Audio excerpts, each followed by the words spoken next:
Every empire swears its money is safe, every government claims its promises will last forever. Yet, every time, history emerges and exposes them all. From the Roman Empire to France, from the Confederate States of America during the American Civil War to modern Lebanon, people woke up one morning and saw this.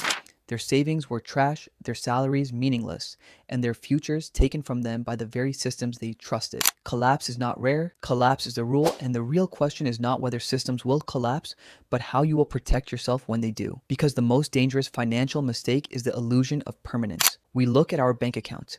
We look at our money and we say, this is solid, but money is not rock. Money is trust, and trust can vanish overnight. That is why history is both ruthless and incredibly useful, because every collapse leaves behind clues. What is preserved, what evaporates, and if you notice, you will see this. Those who survive are not those who trust the most, but those who doubt first. For example, in the Byzantine Empire, for centuries, the gold solidus was so trusted that everyone accepted it, almost like the dollar of the Middle Ages. But then a familiar story began. Its purity was reduced, cheap metals were mixed into it. At first, no one noticed, then trust cracked, and that famous currency suddenly turned into a political myth. Who won? Not those who believed in the state, but those who quietly held real gold or land beyond the empire's reach.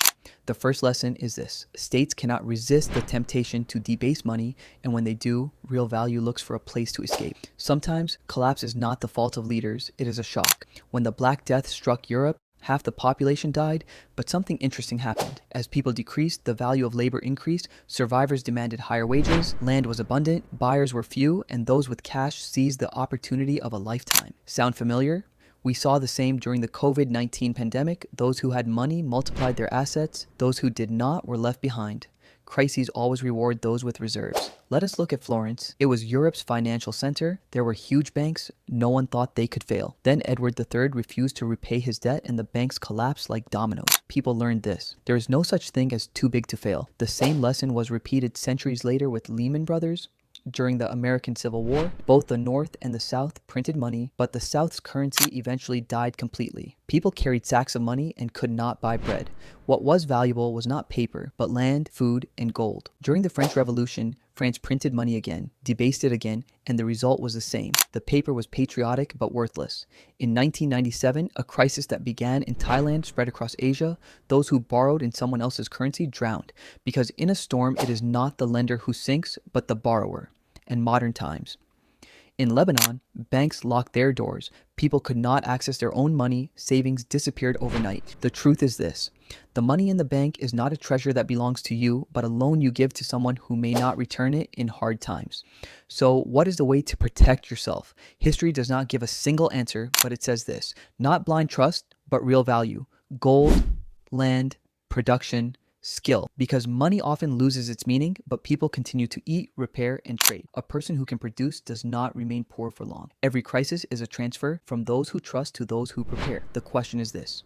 Will you hold a promise or something real? History may not repeat itself, but if you ignore it, it will crush you again. Within this deep silence, one must hear the noise of the collapse of great empires, because even the most modern financial instruments we use today are in fact ancient illusions wearing digital masks. Most people look at the complexity of the system and assume it is unbreakable, but the more complex a system is, the more fragile it becomes. At every major turning point in history, those who said this time will be different were wrong, because human nature does not change. Those in power always choose the short path, always sacrifice tomorrow to save today. Today we speak of decentralized structures, digital assets, and next-generation finance, yet the fundamental question remains the same. Are you holding a promise the system owes you, or a value independent of the system? From Nero reducing the silver content of the denarius in Rome to the bureaucrats running the printing presses day and night in the Weimar Republic, everyone had an excuse. Wars, pandemics, public spending, excuses change, but mathematics never does. If the supply of something can increase without limit, its value will eventually approach zero. Today, modern economies sitting atop massive mountains of debt are in fact living through history's greatest experiment in the illusion of permanence. What we call inflation is actually a silent theft, a mechanism that turns today's labor into less purchasing power tomorrow. And when this mechanism breaks down, when people no longer believe in these papers or the numbers on screens, the great reset begins. At that moment, your stock charts or prestigious bank logos will mean nothing. History shows us that true wealth is not only what you own, but also the skills and physical assets people will demand from you even when the system collapses. In ancient Greece, an artisan could still feed himself even as Athens fell.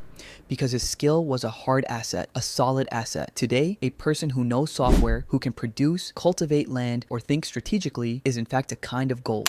In times of crisis, financial literacy is not a hobby, but a survival skill. When everyone runs in the same direction with the herd psychology, those who can look the other way become the masters of tomorrow. Wealth always changes hands in the midst of great chaos. During the crash of 1929, those who committed suicide were the ones who lost only their numbers on paper. Yet from that wreckage emerged those who built the industries of the future.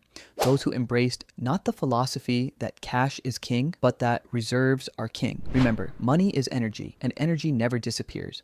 It only flows from one place to another. If your money is melting away, it is flowing into someone else's pocket, usually the pockets of those who prepared before the crisis. The money printed by states is essentially a social contract on paper, and when societies terminate this contract, all that remains in your hand is a piece of paper stained with ink. The greatest lesson of history is this: no system can regulate itself. Every system eventually decays, and every decay is cleansed by a collapse. This cycle has continued for centuries, and there is no reason for it to stop within our lifetime. Therefore, one must always build not just a plan B, but in fact an A plan independent of the system. Diversifying your assets is not merely depositing money in different banks, but investing in different realities. Even if one foot stands within the system, the other must always stand on the ground, in the real world. Only then, even if you wake up one morning and the numbers on the screen show 0, you can continue your life where you left off, stronger than before. Because real power is power that does not depend on someone else's approval or the functioning of the system. History writes the stories of those who hold this power, while those left behind become merely part of statistics.